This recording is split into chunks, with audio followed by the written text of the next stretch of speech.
Hi everybody, today discuss about function of management বা function of components বা function of elements মানে ম্যানেজমেন্টের function কি, ম্যানেজমেন্টের কম্পোনেন্টস কি বা ম্যানেজমেন্টের এলিমেন্ট কি, দুটোই এক কথা বা এদেরকে কি বলা হয় পোস্ট কট। এটা আজ আলোচনা করব। এর আগের ভিডিওটা তোমরা যদি না দেখে থাকো আমি এই ভিডিওর ডিসক্রিপশানে ওই ভিডিওর লিঙ্কটা দিয়ে দেব। আচ্ছা আজ শুরু করা যাক। কি আছে, প্রফেসর লুথার গুলেক 1997 সাম আপ সার্টেন ফাংশন দিয়েছিল। প্রফেসর লুথার গুলেক 1937 সালে ফাংশন অফ ম্যানেজমেন্ট দিয়েছিল। কি দিয়েছিল? সে পোস্ট কক দিয়েছিল। কি দিয়েছিল? P for planning, O for organising, S for staffing, D for directing, C O for coordinating, R for reporting আর বি ফর বাজেটিং। এবার আমরা একটা একটা করে আলোচনা করব। প্রথমে কি আছে? Planning. P for planning. Planning is the fundamental management function which involve design beforehand what is to be done, when and how it is to be done and who is going to do it. Planning হচ্ছে একটা fundamental management function, যেটা আগে থেকে design করা হয়। এতে মানে দেখানো হয় কিভাবে করতে হবে, কখন করতে হবে বা কি করতে হবে বা কে করবে, এগুলো সব আলোচনা করা হয় প্ল্যানিংয়ে আগে থেকে। তারপর কি করা হয়? অর্গানাইজিং কি? Involve assigning task, grouping task into department, delegating authority and allocating resource across the organizing মানে অর্গানাইজিং করা। ঠিক আছে, এটা হচ্ছে অর্গানাইজিং। তারপর কি আছে? Staffing is the function of employee recruitment, screening and selection performed within an organization to fill job opening. Staffing হচ্ছে, স্টাফিংয়ের মাধ্যমে আমরা জব ওপেনিংকে ফিল করতে পারি এবং মানে এমপ্লয়িকে রিক্রুটমেন্টের মাধ্যমে এটা আমরা করি বা করতে হয়। ঠিক আছে, তারপর আছে directing.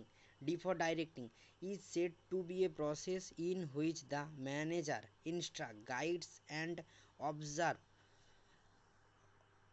and oversee the performance of the workers to achieve predetermined goal.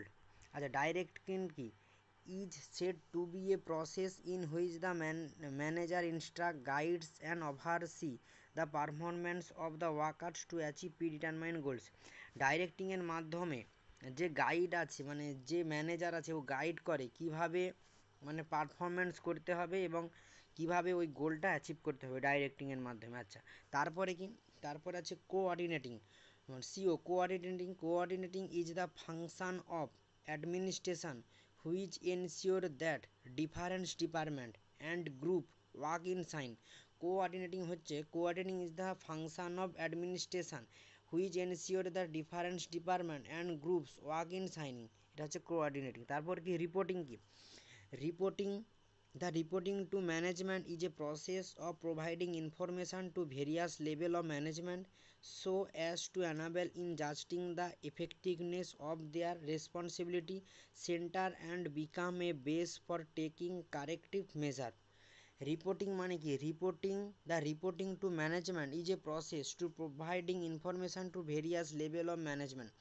রিপোর্টিংয়ের মাধ্যমে আমরা মানে কোনো কিছু ইনফরমেশানকে ম্যানেজারের কাছে মানে পাঠাতে পারি এবং সেই ম্যানেজার ওই রিপোর্টগুলো দেখে কিভাবে কাজ করতে হবে তা এমপ্লয়িদের জানায়, মানে রিপোর্ট করা। আচ্ছা, তারপর কি? বাজেটিং কি? A budget is an estimation of revenue and expense over a specific future period of time and is usually compliant and reevaluated on a periodic basic. মানে বাজেটিং কি? বাজেটিং হচ্ছে মানে আমরা যে কাজটা করব, যে ফাংশনটা করব তার জন্য কতটা খরচ হবে তা আগে থেকে সিদ্ধান্ত করা বা নির্ধারিত করা, এটা হচ্ছে বাজেটিং।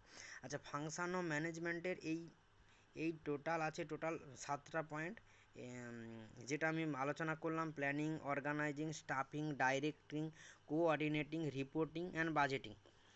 এগুলো তোমরা একবার দেখে নেবে। কোনো কিছু মানে বুঝতে অসুবিধা হলে কমেন্ট করবে, আমি জানিয়ে দেবো। Thank you so much.